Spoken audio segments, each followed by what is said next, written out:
अब आपके पालन पोषण का भार आपकी छोटी ताई जी पंडित प्रभाकर मिश्र की पत्नी ने संभाला। उनके कोई संतान नहीं थी, इसलिए उन्होंने बड़ी प्रसन्नता से इस बात को स्वीकार कर लिया। कुछ दिनों के बाद नामकरण संस्कार का समय आया, तो आपका नामकरण संस्कार में बड़े बड़े विद्वानों ने मिलकर के आर्तत्राण मिश्र बाबा का नाम रखा। आर्तत्राण मिश्र।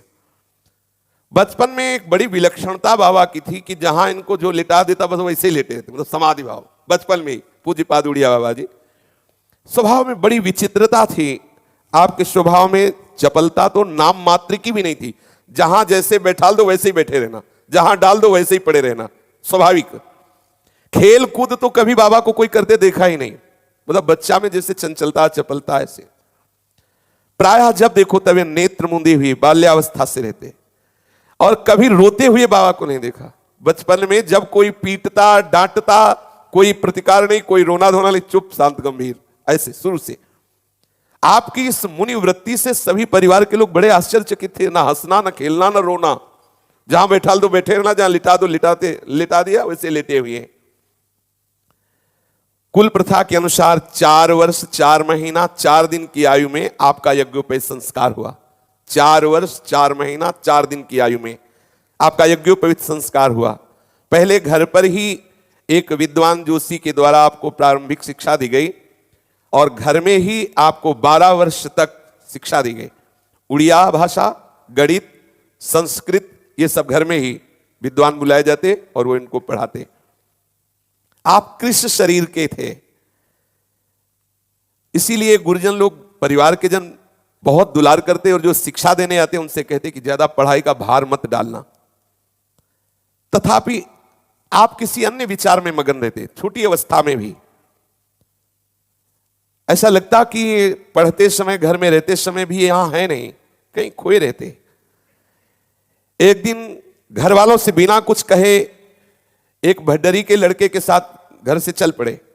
बालेश्वर होते हुए मयूरभंज पहुंचे। 12 वर्ष की आयु, घर से निकल पड़े।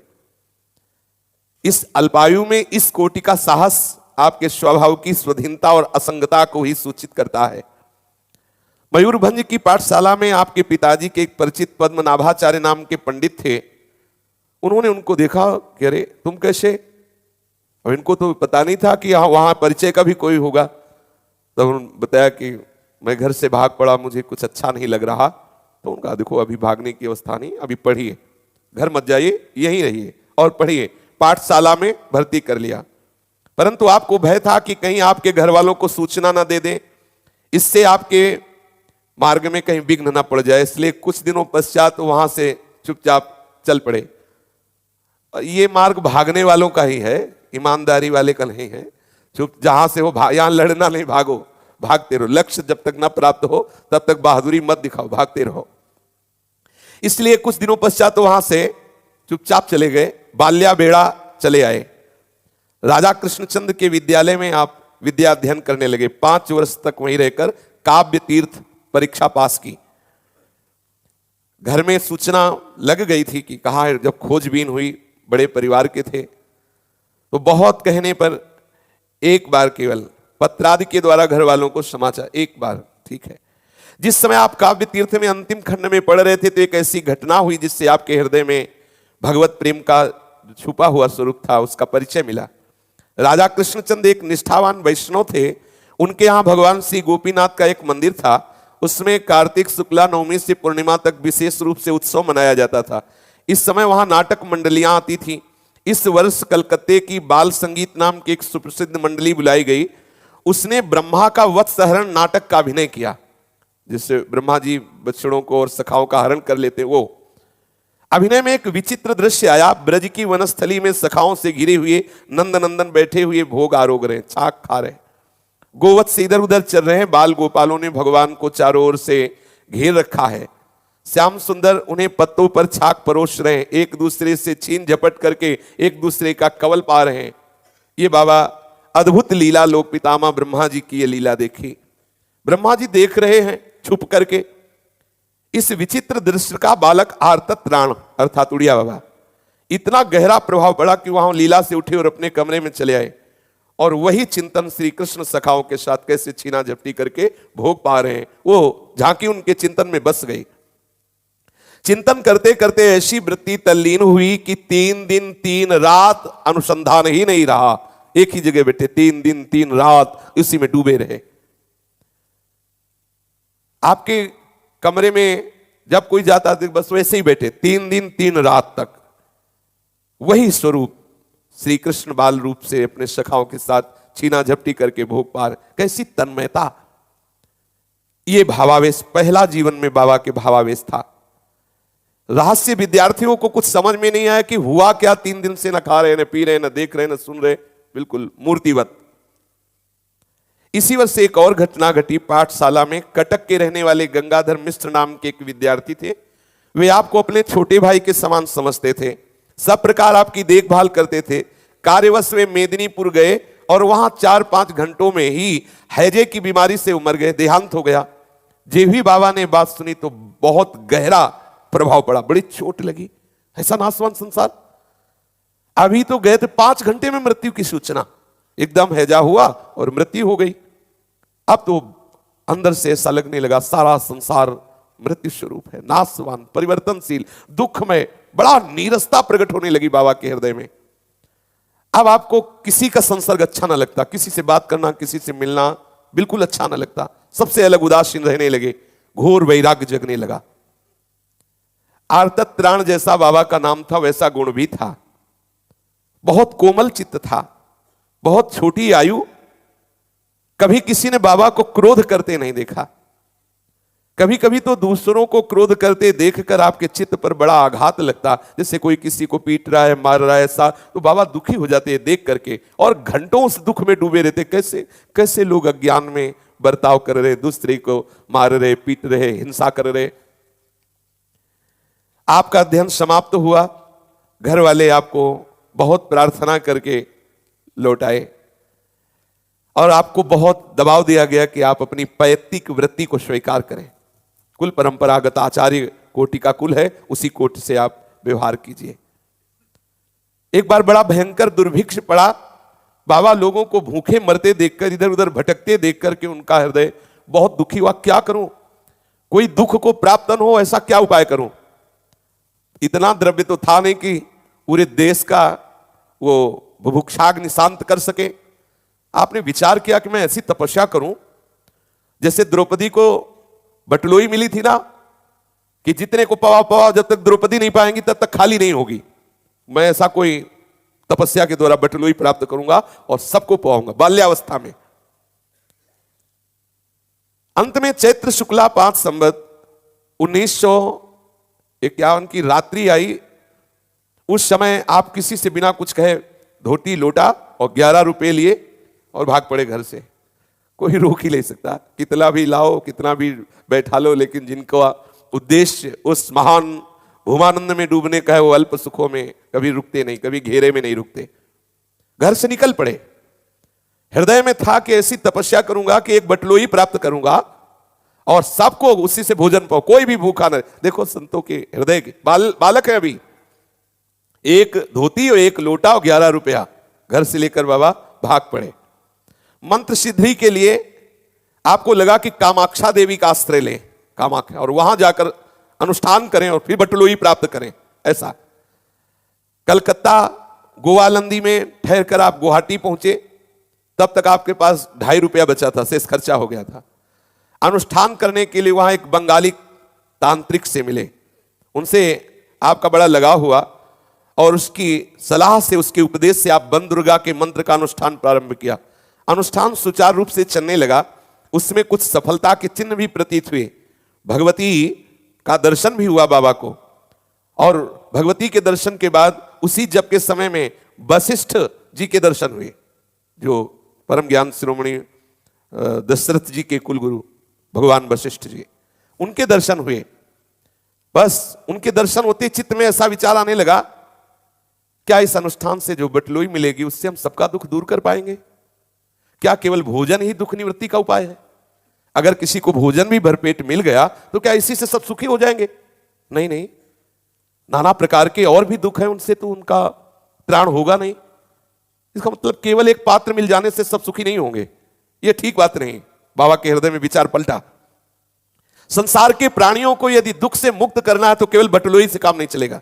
बाबा ने विचार किया यह विडंबना ही है। अब अगर हम अन्न दे भी सकते हैं तो कितने लोगों को अन्न दे देंगे? तो क्या सर्वदा जीवित रहेंगे? यह ठीक उपाय नहीं। छोड़ दिया संकल्प बटलोई प्राप्ति का। पर इस अनुष्ठान से बड़े दो लाभ हुए, अंबाजी के दर्शन और वशिष्ठ जी के दर्शन। अब इन्होंने पूर्णगिरि नाम के एक महात्मा से भगवान शंकराचार्य जी द्वारा रचित विवेक चूड़ामणि का श्रवण किया। उन्होंने इनको सुनाया विवेक चूड़ामणि। बस विवेक चूड़ामणि सुनते ही आग लग गई स्वरूप बोध की। कैसे कैसे मैं अपने आत्म स्वरूप में स्थित हूं। आपने अनुष्ठान सब छोड़ दिए, सिद्धि प्राप्त करने की और थोड़ा थोड़ा चित्त आकर्षित था, बकाया उदासीनता आ गई। यह था कि मतलब साधारण जीवन नहीं, यह महापुरुषों में होता है, वो छोटे सुखों में टिकते नहीं। एक हृदय में कुछ ऐसी स्थिति, कुछ ऐसी सिद्धि जो संतोषजनक हो। गुवाहाटी से काशी जाने का विचार किया और कुछ दिन मयूरभंज में ठहर कर आप काशी पहुंचे। इस प्रांत में आपकी प्रथम यात्रा थी। यहां ना तो कोई आपका परिचित था, ना गांठ में पैसा था। इधर की भाषा भी नहीं समझते थे क्योंकि उड़िया भाषा जानते थे। अपनी बात किसी को समझा नहीं सकते थे और बड़ा भोला स्वरूप था। दांत ऐसे बाहर निकले हुए थे, बहुत ही भोला स्वरूप बाबा का था। आप किसी को कुछ बोल नहीं सकते, समझा नहीं सकते अपनी बात, और वहां की बात समझ नहीं सकते थे। बस भरोसा था तो अन्नपूर्णा का। सुना था कि काशी में अन्नपूर्णा भूखी नहीं रखती किसी को। अतः आप अन्नपूर्णा विश्वनाथ जी के दर्शन कर मणिकर्णिका घाट पर एक खाली गुफा में बैठ गए। ये है ब्रह्मबोध सेंटर। जो काशी के घाट हैं, ये यहां पढ़ाई होती ब्रह्मबोध की। और जो ये जुगल घाट, केसी घाट, ये घाट है ना, यहां होती है निकुंज की पढ़ाई, प्रिया प्रीतम के प्रेम रस की। बस मणिकर्णिका घाट की एक खाली गुफा में बैठ गए और निश्चय किया मैं किसी से कुछ भी नहीं मांगूंगा। आपको उसी गुफा में 3 दिन और 3 रात बीत गए। शौच और लघु शंका के लिए भी आप वहां से नहीं उठे। ना किसी ने भोजन आदि के लिए पूछा, ना आपने किसी से मांगा। चौथे दिन स्नान करने के लिए गुफा से बाहर आए। उसी समय वहां एक स्त्री आई और कहा कि लो ये पंचामृत है, इसे पान कर लो। जे ही पंचामृत पान किया तो एक विशेष आनंद, क्योंकि वो स्त्री और कोई नहीं, अन्नपूर्णा जी थी। प्रेरणा हुई, तत्काल वो विश्वनाथ जी के दर्शन के लिए गए। वहां एक ब्राह्मण ने कहा लो ये अनार पा लेना। वो ब्राह्मण और कोई नहीं, साक्षात विश्वनाथ जी थे। देखो अपने हृदय में जब लगन लग जाती है, आग लग जाती है भगवत प्राप्ति, तो ये छुप छुप कर मिलते रहते हैं, पक्का, इसमें कोई संशय मत। बहुत प्यार करते हैं। 4 दिन का पारायण हुआ। अन्नपूर्णा जी ने पंचामृत दिया और विश्वनाथ जी ने अनार फल दिया। फिर गुफा में आ गए। रात्रि में स्वप्न हुआ कि कोई महात्मा आपसे वैद्यनाथ धाम जाने के लिए कह रहे हैं। अतः आपने उस स्वप्नादेश का पालन किया। देखा कि एक बंगाली थे, उनसे प्रार्थना की कि आप टिकट कटवा कर वैद्यनाथ धाम के लिए हमें व्यवस्था कर देंगे। स्वप्न में आदेश हुआ कि आप वैद्यनाथ धाम जाइए। वैद्यनाथ धाम में अनेकों लोग अपनी कामना सिद्धि के लिए केवल पंचामृत पान करते हुए धरना दिया करते हैं। आपने भी बुद्धि के अधिष्ठात्री देवी सरस्वती के लिए धारणा देना प्रारंभ किया। धरना 5वें दिन ही आपके अंदर विचार आया कि क्या होगा इस धरने से। सरस्वती जी मिल भी गई तो होगा क्या उससे? ठीक नहीं, सरस्वती की प्राप्ति से होगा क्या हमारा? नहीं, ठीक है। विचार बदला। बड़े बड़े विद्वान जो सरस्वती की कृपा प्राप्त हुए वो भी तो काल के गाल बने। क्या क्या होगा सरस्वती की सिद्धि से? ठीक नहीं है ये सोच करके आप उससे भी उदासीन। ये भगवत कृपा ऐसी होती, कहीं चैन नहीं लेने देती, कहीं चैन नहीं। वो कहीं भी विश्राम पाना चाहे तो नहीं, आग लगा दे, बढ़ता ही चला जाता है उपासक। फिर कुछ गांव वाले मिले।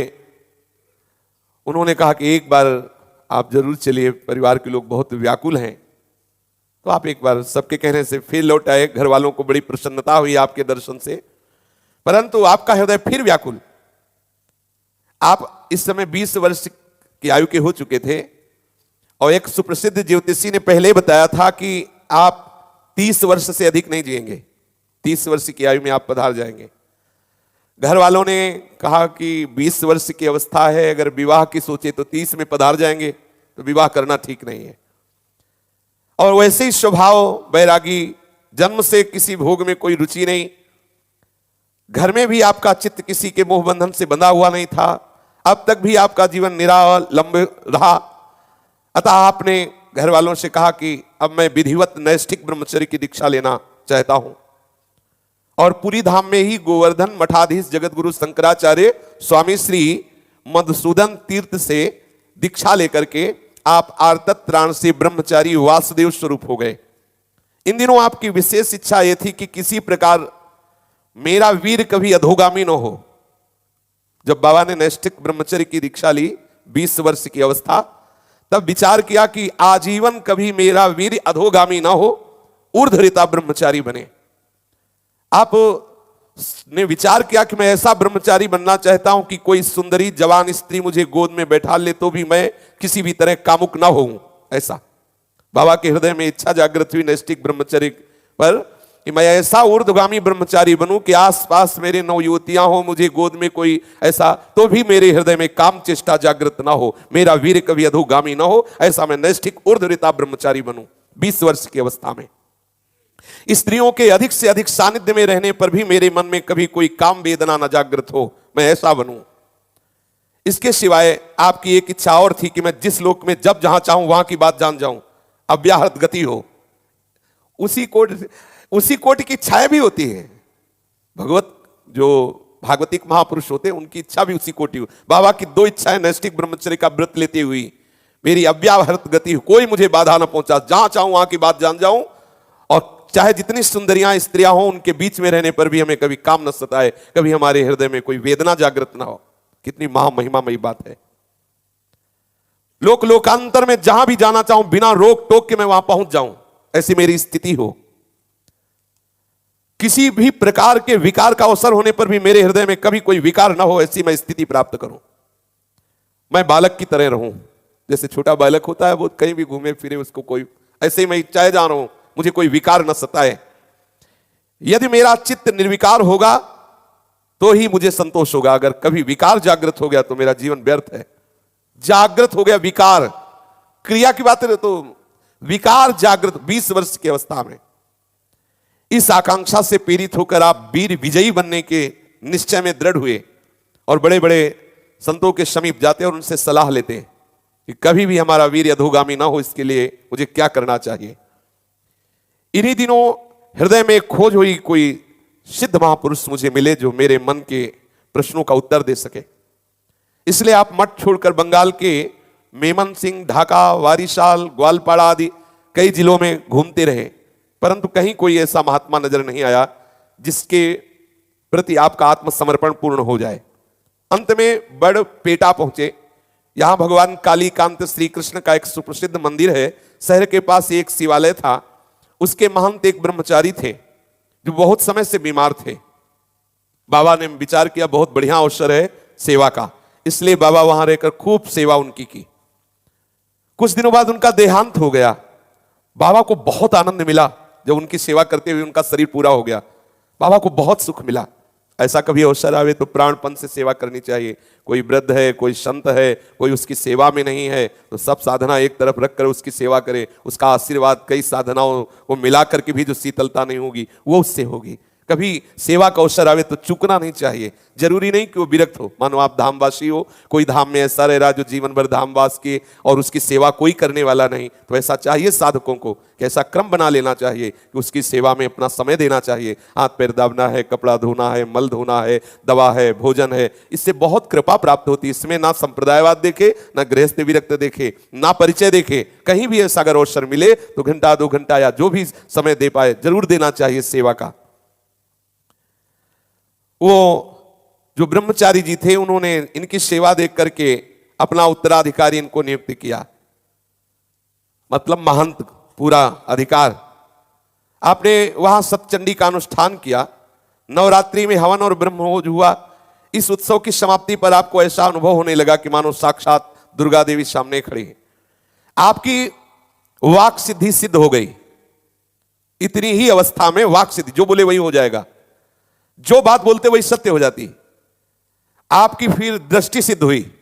जिसको देखो कौन क्या पाप कर रहा है, कैसे आचरण कर रहा है, सब दिखाई देने लगेगा। जैसे टीवी में नहीं दिखाई देता, ऐसे दृष्टि पड़ते ही दिखाई देता है, ये ऐसा आचरण करता है, ऐसा ऐसा। छुपे हुए पाप करने वाले लोग जैसे सामने आए तो पता चल जाता है ऐसा ऐसा है, बहुत खतरनाक। ये सब बातें बहुत बाधक हैं। मतलब ये आकांक्षा न करे, अरे अपने ही पाप देख के तो चैन नहीं पड़ता, दूसरे के देख के और क्या होगा। चमत्कार प्रकट होने लगे, बहुत भेंट सामग्री, रुपया पैसा, लोगों की भीड़ इकट्ठा होने लगे। एक एक दिन में उस समय 500 सिक्के आने लगे, चांदी के सिक्के चढ़ते। अब तो आप क्या करें, उस पैसा खर्चा करने के लिए कढ़ाई चढ़ी रहती, भंडारा लोगों को खवाना पिलाना। इसमें शास्त्रों पुरुषों का रोज भोजन होने लगा। आप ऐसे उत्तर देने वाले कि प्रश्नकर्ता की सूरत देख करके ही बिना उसके ज्यादा प्रश्न के सब बताने लगे। अब तो भीड़ लगने लगी। बाबा ने तत्काल विचार किया, ये क्या हो रहा है, ये क्या हो रहा है, कहां फंस गया। बड़ा पश्चाताप हुआ कि ये सिद्धि ठीक नहीं है, ये प्रसिद्धि भी ठीक नहीं है। ऐसा पश्चाताप हुआ कि उन महंत जी का, जो ब्रह्मचारी जी का एक शिष्य था, जो यात्रा में गया हुआ, जब आया तो उससे हाथ जोड़ के कहा, भैया तू महंत बन जा। जबरदस्ती बाबा ने उसे महंत बनाया, सब कुछ छोड़ छाड़ करके वहां से भागने को सोचा कि अच्छा बुरा प्रपंच में फंस गया, महंतगिरी में और सब ये सब बताने में, सिद्धियों में। वो 15 रुपए मात्र वहां से लिए, चुपचाप रेल द्वारा बाबा भागे और गुवाहाटी चले आए। अब आप आसाम और पूर्वी बंगाल में घूम घूम करके सिद्ध गुरु की खोज करने लगे। कोई ऐसा सिद्ध महापुरुष जो हमें अखंड ब्रह्मचर्य का उपदेश दे, हमारे अंदर जो प्रश्न है उनका उत्तर दे। कोई भी इनको अपने मनोनुकूल नहीं मिला, आपकी जो प्यास शांत कर सके। अंत में उसी उद्देश्य से आपने समस्त भारतवर्ष में घूमने का निश्चय किया। आप कलकत्ते से रामेश्वर की ओर जा रहे थे, तो मार्ग में जिला बालेश्वर के किसी गांव में एक बगीचे में ठहरे। अकस्मात रात्रि में बगीचे के सामने वाले मकान में आग लग गई। उसमें मकान में जो आग लगी तो सब लोग तो निकल आए, एक नवविवाहिता वधू थी, और उस समय घूंघट का बहुत बड़ा अनुशासन था कि वो इतना, अब वो पूरे घर में हाहाकार मचा, वो घूंघट निकाल के भाग भी नहीं सकती, मतलब ऐसा भी क्या। अब वो आग में तब तक घिर गई, सभी लोग बाहर से चिल्ला रहे थे, कोई आग में कूद कर निकालने की हिम्मत नहीं। बाबा ने जब ये देखा तो बाबा को रहा नहीं गया, आग की परवाह न करके कूद पड़े आग में और घुस गए, और उस नौ वधू बालिका को गोद में उठा करके बाबा आग को चीरते हुए बाहर आए। उसकी प्राण रक्षा की, लेकिन स्त्री स्पर्श हो गया। इस ग्लानि से आपने 3 दिन तक न जल पिया न भोजन पाया और जलते रहे। जीवन में पहली बार किसी स्त्री का स्पर्श, यद्यपि ये स्पर्श महान, उसकी रक्षा के लिए अगर न जाते तो जल जाते, लेकिन देखो ये बैरागी महापुरुषों का हृदय, 3 दिन तक ना अन्न पाया ना जल पाया और जलते रहे कि ये क्या स्त्री स्पर्श हो। यद्यपि बार बार अंदर से आता है कि उसकी रक्षा के लिए, और जैसे पिता बच्चे को गोद में ऐसे उठा के लाए। 3 दिन ना अन्न ना जल, तब कुछ हृदय शीतल हुआ। आप कई महात्माओं से मिले, रामेश्वर, द्वारिका, उज्जैन, हरिद्वार, ऐसे घूमते रहे, पर बाबा को जैसा चाहिए था वैसा कहीं भी उनको मनोनुकूल वो महापुरुष जिसकी खोज कर रहे थे वो नहीं मिला। आखिर हरिद्वार से आप पुनः कलकत्ते लौट आए। सन 1908 की बात है। इस समय वंग भंग के कारण स्वदेशी आंदोलन चल रहा था। आपको दीन दुखियों के साथ तो सदा से ही सहानुभूति रही, अतः आप भी आंदोलनकारियों में मिल गए। 2-1 बार आपकी गिरफ्तारी भी हुई, किंतु अपराध न सिद्ध होने के कारण आपको छोड़ दिया गया। उस समय अनेकों नवयुवकों को सीधे फांसी लगाई जाती थी। इस बात से आपको बहुत दुख हुआ, परंतु आप इसका किसी भी तरह से निराकरण नहीं कर सके। क्या करना चाहिए जिससे सब नवयुवकों को बंदी बनाकर फांसी दिया जा रहा है, कैसे दुख दूर कर सके। आखिरकार एक महात्मा के समझाने से आपने ये प्रवृत्ति छोड़ दी। एक महात्मा समझाया संसार का खेल ऐसा ही है, तब आपने कहा इस संसार में ऐसे नहीं जीना जहां इस तरह के दुख के खेल होते, नवयुवकों को पकड़ पकड़ के फांसी दी जा रही है। आपने संन्यास लेने का निश्चय कर लिया। आप जगन्नाथपुरी पधारे। गोवर्धन मठाधीश्वर से संवत 1964 विक्रम की कार्तिक पूर्णिमा को विधिवत संन्यास ले लिया। अब आप ब्रह्मचारी वासुदेव स्वरूप से स्वामी श्री पूर्णानंद तीर्थ हो गए। बाबा का संन्यास का नाम श्री पूर्णानंद तीर्थ, किंतु प्रायः गुरुजनों का नाम लिया नहीं जाता, इसलिए विशेष प्रतिष्ठा बढ़ने पर सब बाबा को बोलने लगे उड़िया बाबा, उड़िया बाबा। तो बाबा इसी नाम से प्रसिद्ध हुए, उड़िया बाबा। श्री पूर्णानंद तीर्थ तो कहीं लिखा पढ़ा भले मिले, ले तो उड़िया बाबा। संन्यास के कुछ दिनों बाद गुरुदेव से आपने प्रार्थना की कि मेरे हृदय में विकलता है, मुझे आप आज्ञा कीजिए, मैं भ्रमण करना चाहता हूं गंगा यमुना ऐसे तीर्थों के किनारे। उन्होंने आज्ञा दे दी। आप काशी की ओर चले। चलते समय वैराग्य बढ़ा और विचार किया कि ये तत्वबोध तो हो नहीं रहा, तो दंड लेकर क्या करें। तो आपने दंड फेंक दिया। फिर आप रेल में बैठे, काशी को जा रहे थे। मार्ग में एक स्थान पर गाड़ी बदलनी चाहिए थी, परंतु आपको कुछ ध्यान रहा नहीं। काशी का टिकट लिए हुए आप छपरा पहुंच गए। ये देखकर टिकट चेक करने वाला एक परिकर आया, बाबा से कहा टिकट, तो बाबा ने टिकट दिखा दिया। अब जाना था काशी, वो पहुंच गए छपरा, टिकट थी नहीं। और एकदम सीधा सरल स्वभाव, एकदम सन्यासी, लाल कपड़ा पहने और ऐसे बिल्कुल सीधे सा थप्पड़ मारे बाबा के। उससे जो अधिकारी चेक करने वाले थे, बाबा को थप्पड़ मारा, गाड़ी से नीचे उतार दिया। बाबा नीचे उतरे और विचार किया कि गलती का समाधान कैसे हो। कोई छोटे मोटे संत तो है नहीं बाबा। बाबा ने निश्चय किया कि आज से शपथ लेता हूं कभी किसी सवारी पे ही नहीं चढ़ूंगा। बाबा को वो जो अधिकारी चेक करने वाले थे, उनको बेचारे दुर्भाग्य, उनका क्या जाने कि वो क्या करने जा रहे हैं। ऐसे वीतराग परमहंस महापुरुष के उन्होंने थप्पड़ मारे। भगवान बुद्ध को जैसे एक शव देखने से वैराग्य हो गया था, एक सुकुमार राजकुमार से कठोर तपस्वी बना दिया उस शव ने।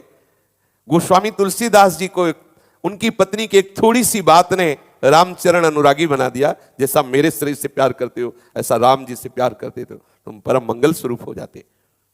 ऐसे ही बाबा को उस सरकारी ऑफिसर, क्या टीटी जो भी, वो तो पीटी है, टीटी पीटी क्या, कितना बड़ा अपराध, मतलब इतने बड़े महापुरुष को थप्पड़ मार दिया। भगवान लीला करते रहते हैं। बाबा ने आजीवन कभी किसी सवारी पर नहीं चढ़ेंगे ऐसी प्रतिज्ञा कर ली। अनेकों बार ऐसी अवसर आए जिसमें सवारी पर बैठना अनिवार्य हुआ, पर बाबा कभी सवारी पर नहीं बैठे। जो संकल्प किया, दृढ़ता पूर्वक नियम का पालन किया। सब कार्यों को संभालते हुए सब जगह जाने का भी नियम, जाना है 50 कोस जाना है तो पैदल ही जाना है।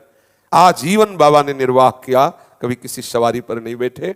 वो अंतिम लीला में फिर हरि बाबा के बांध के, उसमें आनंदमयी माता और हरि बाबा जब बहुत जोर किए कि बाबा स्वास्थ्य खराब, वृद्ध शरीर, और बाबा कल उत्सव में नहीं जाओगे तो बंद उत्सव। बाबा कुछ नहीं बोले। आनंदमयी माता ने कहा क्यों चिंता करते हो। हरि बाबा से कहा ये तो औढ़रदानी शिव हैं, थोड़ी देर में बदल जाएंगे, आप बैठो।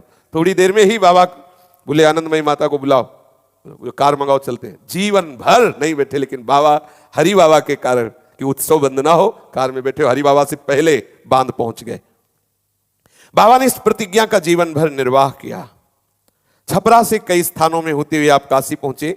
बीच में गोमती तट के एक स्थान में जो राजभार स्टेशन के समीप है, वहां कुछ दिन आपने सेवा संभाली, परंतु फिर वहां से भी विरक्त हुए और आगे बढ़े। काशी पहुंचने पर आपके चित्त की विचित्र अवस्था हो गई।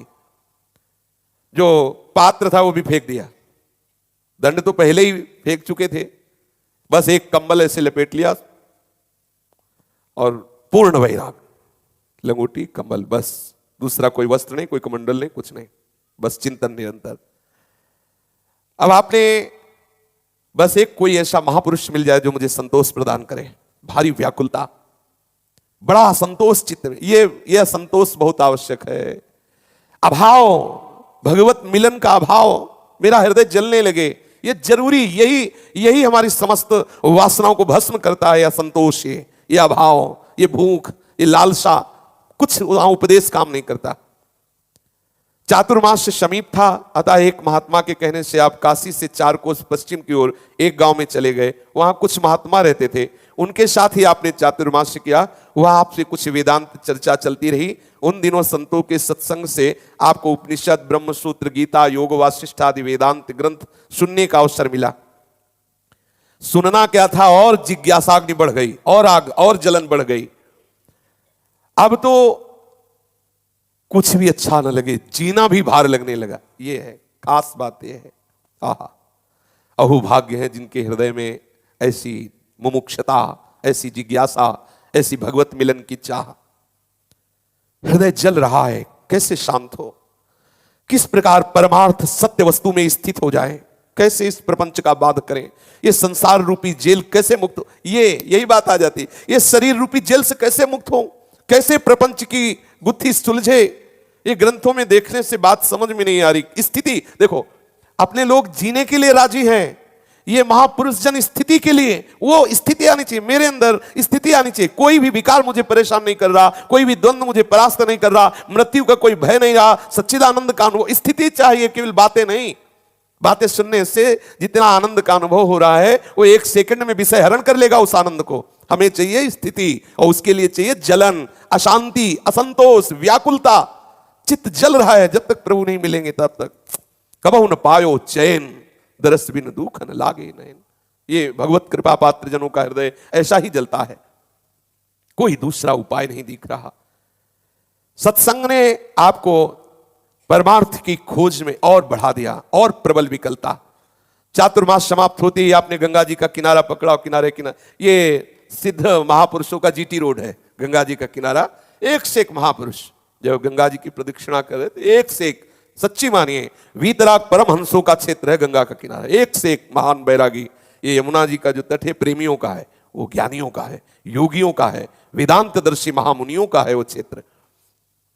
परमार्थ की प्राप्ति की भारी उत्कंठा, भारी बेचैनी। कभी कभी मील 2 मील चल करके बस ऐसे पड़े रहते रेत में, न भिक्षा न पानी, न एक विकलता बलिहारी है। इस विकलता की किसी भाग्यशाली उपासक को मिलती है। 5-6 बांस प्रयाग पहुंचने में लगे, भारी विकल जलते हुए, क्या करें। वहां दारागंज के पास एक स्थान देखा, खंडहर शाह मंदिर के पीछे एक छोटी सी कुटी, बहुत गंदा स्थान, कोई आ नहीं रहा, कोई जा नहीं रहा। आप वहां गए, उस कुटी में आसन लगा लिया, भीतर से वो टूटे फूटे किवाड़ थे उनको बंद कर लिया। 3 दिन उसी में बंद रहे, न खाया न पिया न सोच न लघु शंका, फिर भी कोई अनुभव नहीं। भारी अश्रद्धा, ये देखो भारी अश्रद्धा, किसी में कहीं कोई श्रद्धा नहीं। ये बड़ी मतलब बुद्धिगत ये नहीं है, भारी अश्रद्धा, किसी से कोई लगाव नहीं, कहीं एक विकलता। अब तो बस कोई दैवी शक्ति ही रक्षा कर सकती है, कोई आंतरिक शक्ति बचा सकती है, ऐसी भारी जलन। ज्येष्ठ मास की भीषण गर्मी, रेत में पड़े हैं, बड़ी मस्ती होती, बड़ी मस्ती होती इस असंतोष में, इस मुमुक्षता में, इस जिज्ञासा में बड़ी सामर्थ्य होती है। जिज्ञासाग्नि अंदर प्रबल, बाहर से तपती हुई रेत। गर्मियों में ऐसी रेत होती है कि मतलब पैर रखो तो ऐसा लगता है आग में पैर रखा, इतनी बालू जलती है। बाबा उसी में पड़े, 3 दिन 3 रात बंद रहे, कोई अनुभव हुआ नहीं। निराश हुए, बाहर निकले, शरीर जकड़ गया था, थोड़ा सा कुछ हिलाने डुलाने पर आप आगे बढ़े। रास्ते में जहां कोई महात्मा मिलते आप वहां जाते, कोई श्रद्धा रहने गई थी, इतनी प्रबल जिज्ञासा, कोई श्रद्धा रहने गई, और बैठते सुनते चल देते, क्योंकि सीधे इनको चाहिए अपने आंतरिक विश्राम की बात। वर्षा आरंभ हो गई, आपको बहुत कष्ट सहना पड़ा, परंतु आपके हृदय में जो आग जल रही थी वर्षा ने और बढ़ा दी। किसी भी तरह से अब वो आग बुझती नजर नहीं आ रही। आप थोड़ी देर उस उपासक के चित्त की दशा में पहुंचिए, जिसको प्रीतम या आत्मस्वरूप में स्थित होने की प्रबल लालसा, कोई आश्रय नहीं दिखाई दे रहा। वो मतलब भगवत कृपा से आती है, और इतनी व्याकुलता पूछो मत। आखिरकार कहां जाएं, क्या करें, कैसे करें। वो अगर भक्ति मार्ग है तो ये चिल्ला चिल्ला के रोता, ज्ञान मार्ग का है तो भारी अश्रद्धा, कुछ अच्छा नहीं, कहीं श्रद्धा नहीं रह गई। मिथ्या तो भाव, ब्रह्म सत्यम जगन मिथ्या, सब झूठा, क्या सब झूठा। कैसे समाधान हो, कैसे समाधान, मेरे अंदर कैसे वस्तु का बोध हो। आखिरकार चलते चलते आप फतेहपुर जिले में पहुंचे। फतेहपुर जिले के एक स्थान में, वहां भागीरथी के तट पर एक प्राचीन शिवालय है, वहां रहे अपने कुछ दिन। आसपास कुछ अन्य कुटियां भी हैं, बड़ा निर्जन शांत स्थान। भगवान भास्कर दिन भर की यात्रा में शांत होकर प्रतीचि की गोद में विश्राम लेने जा रहे थे। आप चुपचाप गंगा जी की तरंगे देख रहे थे, परंतु और वो आग लगा रही थी। अब आपको लगा कि जीवन जीना मुश्किल है, खत्म कर देते हैं जीवन। ये देखो, जैसे प्रेम में मृत्यु दशा तक है ना, ऐसे ज्ञान में भी है। बस बाबा की इतनी प्रबल जिज्ञासा हुई, अब जीना बेकार। आपने चद्दर उतार के फेंक दी, तुम्बा उतार गंगा जी में फेंक दिया।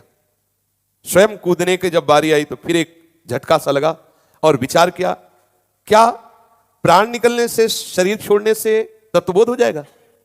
ये तो व्यर्थ की क्रिया है, क्या होगा इससे। इतना प्रबल मतलब जिज्ञासा भी है, मरने भी ले दिया। इतनी प्रबल जिज्ञासा, ऐसे ही प्रेमी कोई मरता थोड़ी है, मरण दशा तक आता है। सोचने लगे क्या होगा मरने से, बहुत बार तो मर चुका हूं, क्या मरने से तो बोध हो जाएगा। अब क्या करें। अब गंगा जी की तरफ से दृष्टि हटी तो पीछे शिवालय जंगल में, शिवालय की तरफ चले। नास्तिकता चरम सीमा पे पहुंच चुकी थी। ये नास्तिकता नहीं, ये विचार की स्थिति। कुछ चले, सब झूठा, सब झूठा। जो वेदांत सूत्र है ब्रह्म सत्यम जगन मिथ्या, अब नाटक है, सब झूठा। अब गए और शिवलिंग पर पैर रखा, डेहरी पे सर रखा, लेट गए। अब लेटे लेटे विचार कर रहे हैं, क्या करूं, कहां जाऊं, कैसे मेरा समाधान हो। इतने में आंख झपकी, तंद्रा सी आई परम ज्ञानियों के गुरु भगवान शंकर पर। और ये बड़े रिझवार ठाकुर हैं। एक चोरी करने के लिए घंटा उतारना चाहता था तो थोड़ा ऊंचाई पे घंटा था तो ऊपर चढ़ गया, तो भगवान से प्रसन्न हुए, बोले वरम ब्रूहि। बोले हमने कौन सेवा की। बोले लोग तो फल फूल पानी चढ़ाते, तू खुद चढ़ गया, अब इसलिए प्रसन्न हो गए। ये बड़े आशुतोष है। वो बोला हम तो घंटा चुराने के लिए चढ़े और आप इतने पे ही राजी हो गए। ये बड़े विचित्र देवता है, देखो भारी तिरस्कार। बाबा पैर रखे हुए हैं शिवलिंग पर और ये प्रसन्न हो गए। आपने देखा दो परमहंस पधारे, भगवान नर नारायण, शरीर हष्ट पुष्ट, कांति दिव्य तेज प्रकट हो रहा है, तेजोमय। वो लाल वस्त्र धारण किए हुए हैं, उन्नत विशाल भाल पर सुंदर तिलक है, कंठ में माला धारण किए, हाथ में कमंडल। नर नारायण साक्षात भवबंधन से मुक्त करने के लिए पधारे। देखो जैसी प्रबल जिज्ञासा वैसे ही प्रबल जिज्ञासा शांत करने के लिए। आज भी भगवान नर नारायण बद्रिकाश्रम में तप परायण है। भगवान नर नारायण स्वयं पधारे बाबा को उपदेश देने के लिए। बाबा उन्हें देखते ही खड़े हो गए। सृष्टि तत्व के विषय में जो बाबा का प्रश्न था, बड़ा समाधान कारक उत्तर मिलने लगा। क्रम बड़ी देर तक चला, बाबा पूछते जाते, वो उत्तर देते जाते, धीरे धीरे सारे प्रश्नों का समाधान हो गया। बाबा को सिर्फ 2 श्लोक याद रहे, नेति नेतीति नेतीति शेषितम यत्परम पदम निराकर्तुम अशक्यत्वात् तदस्मीति सुखी भव जड़तां वर्जयित्वैतां शिलाया हृदयं चयत् अमनस्कं महाबाहो तन्मयो भव सर्वदा।